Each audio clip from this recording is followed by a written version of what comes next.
everyone, it's Kim, the homeschooling Grammy, and I have another collab. This one is called Homeschool Confessions, and it's being hosted by Ingrid over at Mommy and Mia Homeschool Chronicles and April over at The Simple Rugged Path.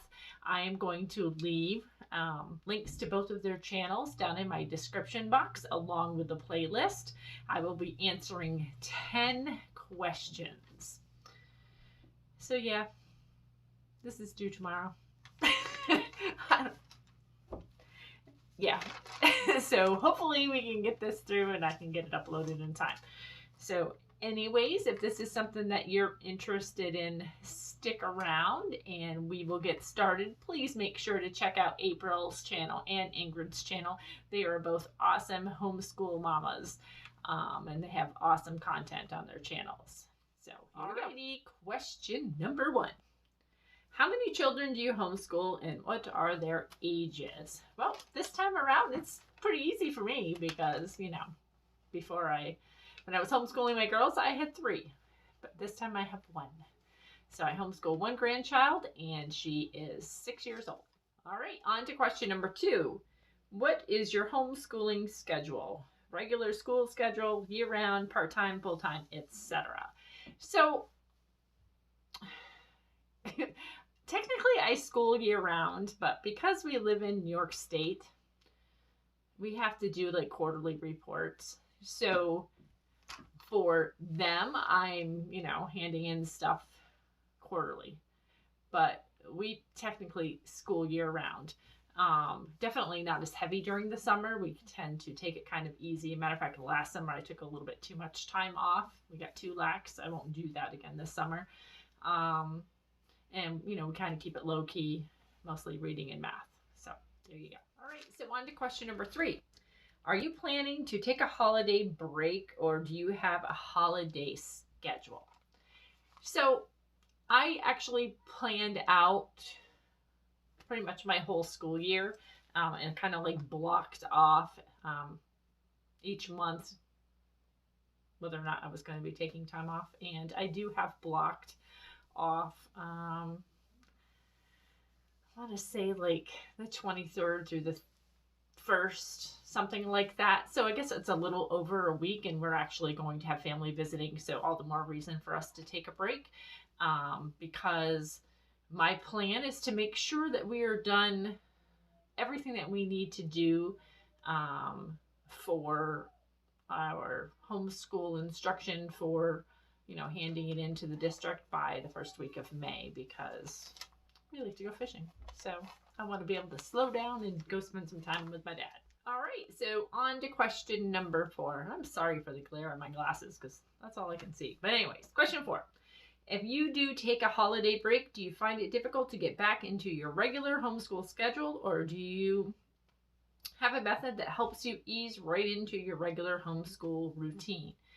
Well, we don't take that long of a break, so it isn't usually too terribly difficult to get back into the swing of things. Now, with us having taken too long of a break over the summer, it was very difficult to get back into the swing of things and kind of eased back into it when we did that. But I don't think that's going to be really too much of a problem for the holiday break for Christmas. I think, we'll be fine. It'll just be a nice breather and we'll get started back up again after having a bunch of fun. Okay, so on to question number 5. When homeschooling multiple children, what advice can you offer other homeschoolers in regards to teaching and planning for different age levels, including caring for a child who is not at the age to be homeschooled? Okay, so y'all are going to make me dig back into my Grammy brain to think back of what I used to do. Because now, I have 1. It's pretty simple. But back in the day, y'all probably going to think I'm crazy when I tell you this. So not only was I homeschooling, but I also ran a licensed daycare. I did. And I was like, wow. Because I was a little bit crazy. Like seriously, because now when I think back, I was like, wow, it was a lot. So, I had to finagle, and I had 2 infants in my care at that time too, because you're allowed, to have 2 infants plus other preschoolers. So I tried to make sure that like the preschoolers, that I had a plan for them so that they were kind of doing school too. And with the babies, I just tried to keep them nearby. Yeah, I mean, it was interesting. I mean, for subjects that we could do together, obviously, we did them together. But it was crazy for real. Like purposefully do that, but it really worked well because um, I had income. I was able to, be with my girls to homeschool and do all of the things that I felt were really important. And somehow we made it all work.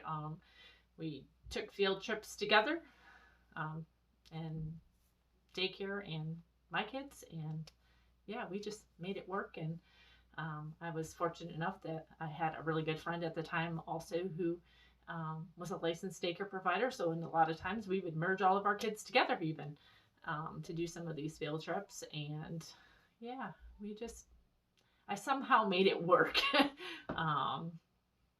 feels like yesterday, but it really wasn't. It was a long time ago. So anyways, I hope that answers your question. Okay, so on to question number 6. All children are unique learners and have their own learning styles. So when it comes to homeschooling multiple children, do you use the same homeschool approach with each child? Absolutely not. No, just can't. I mean, just even, back in the day when my kids were young, all 3 of them learned so completely different. I had strong readers, I had weak readers, and yeah, I mean, when the group stuff was one thing, but when it came to like math and reading and phonics and all of that stuff, everybody had their own learning style. And honestly, I wasn't as good at it back then. I mean, it's so different for me this time because I don't sweat the little stuff like I used to. And so, where I would be all freaked out because they weren't getting a concept back then, feeling like that I was some kind of a failure, I now realize that kids have their own pace and it's okay, and not to compare so much. So I think that helps me a lot this time around, as I'm not comparing what my grandchild is doing with what other children are doing. That the way she learns is perfect for her, and that's okay. All right, so on to question number 7. What coping mechanisms can you share that help you stay focused when you are faced with an overwhelming day, such as your child not grasping a specific concept or material in a lesson or subject, or if you are unable to grasp the information and find yourself hitting a brick wall in moving forward with a lesson? Well, it depends. So you have to know your child, because you know what? Sometimes they're playing you. For real. I mean, and you get so you can read them and like, okay, are they really struggling or are they playing me today? And I don't always get it right. I'm human, so obviously I don't always, make the right call. But there are times when I'm seriously getting played. But if I'm not getting played and it really is a concept that she's not grasping, then I'll give you an example, and I'll even leave, I'll try to remember to leave an iCard. I actually did a video about some of her struggles that she had with reading, and it was a real struggle. And I actually took a whole week where I stopped, like really stopped, instead of slowing down in the lessons, which we had been doing, which we had been taking sometimes up to 2 weeks to do a lesson. We just stopped it completely. I said, okay, we're going to stop because she's not getting it and it's creating frustration for her and for me. So we're going to stop. I'm going to go pull some stuff. So I went and I pulled stuff that was mega, mega easy for her to do. To build like confidence builders and stuff like that. Stuff that I knew that she knew how to do to build up her confidence, and just to give her that edge where, she remembers how smart she really is. Because, you can tell them, but that if they feel like they're failing at something or they're not grasping something, then they start to question, their ability. So this was kind of a reminder to her that, hey, I'm a super smart kid and I can do this. And I'm telling you what, we came back from that week of, backtracking and just doing stuff that she already knew with a whole new level of confidence. And I have to say that since then, I have seen so much improvement in her reading. It's just mind blowing. Like she is easily getting through lessons now with almost little to no problems. And I don't know if it was in direct correlation to us, stopping for a week, or if it is just a milestone in her development that she hit and it's coincidental. I don't know. But either way, yeah, just stop sometimes. It's okay to stop. Or it's okay to call them out if you think that they're, playing games with you, because kids are pretty smart. And if they think that they can, pull the wool over your eyes, they will definitely try. Okay, so on to question number 8. From your point of view, what is the hardest thing about homeschooling? Good question. I don't know. What I find the most annoying, not necessarily the hardest, the most annoying for me right now is the micromanaging that happens in the state that I live in with homeschooling. The stuff that we have to do to meet the requirements of homeschooling in New York State. I just find it so annoying. Because, when I lived in Maryland, it was very different. They were kind of like in the middle of the road as far as regulations, and New York State's a red state. Yeah, one of the hardest states in the country. They're just, the stuff they want is ridiculous. So yeah, I find it annoying. And, having to go through all that nonsense. And with my,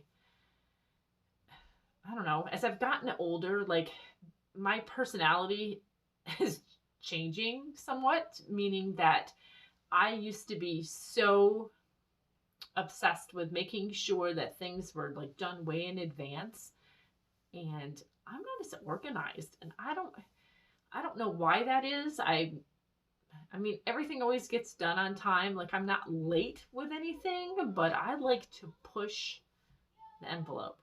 Just like with this video, for instance. I mean, I have to load it tonight for tomorrow morning. I don't know. I guess I work better under pressure. I don't know. So yeah, I can't say it's hard. It's annoying. And maybe sometimes being not feeling like I suffer sometimes from anxiety. I suffer quite a bit from anxiety. It's one of my things. But I have days even when, and on homeschooling days where I just feel like, let's just hurry up and get this done. You know what I mean? Like, it's hard to explain. Not that I don't dislike doing it. It's just, let's hurry up and get this done already. Like she'll be playing with her pencil or something, and I'm just like, can we just like focus? But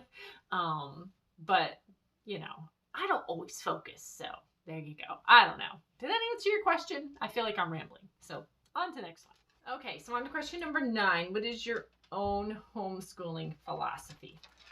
So I've always kind of thought that I was eclectic. I've always called myself that because I kind of like pull from all over the place and do all kinds of different things. So yeah, so you know what I had to do? I went online and there was this quiz that you could take. So you answered like a whole bunch of questions. So I thought that would be kind of fun to like include it. So here are my results. I got scores between 6 and 19. And 19 said classical education. And then I had 1, 2, 3, 4 of them score a 12. And that was Charlotte Mason, traditional education, unit studies approach, and an unschooling approach. So I really think my answer of eclectic probably pretty much fits in there because, like, I like a little bit of everything, clearly. So there you have it, eclectic. And my little test proves it.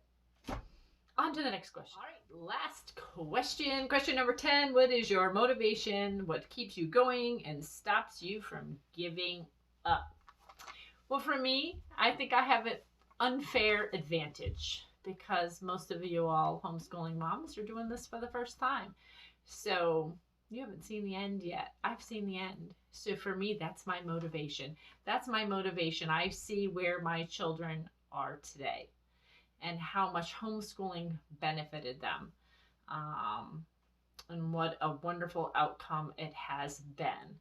So I guess that's kind of an unfair question for me, because I've seen the results of homeschooling, and I know that no matter how hard the days are, no matter what is going on in your personal life, that for us, it is what we need to do. It is what we want to do. And the results kind of speak for themselves. And that's it. Thanks everybody for joining us in this Homeschool Confessions collab. I really enjoyed this. This was a lot of fun. Thanks so much to Ingrid over at Mommy and Mia Homeschool Chronicles and April over at The Simple Rugged Path for hosting this collab. Don't forget to check out their channels down in my description box. And also don't forget to check out the playlist because there's going to be a whole bunch of other homeschool mamas giving you their homeschool confessions. So take care, God bless, and I will talk to you again soon.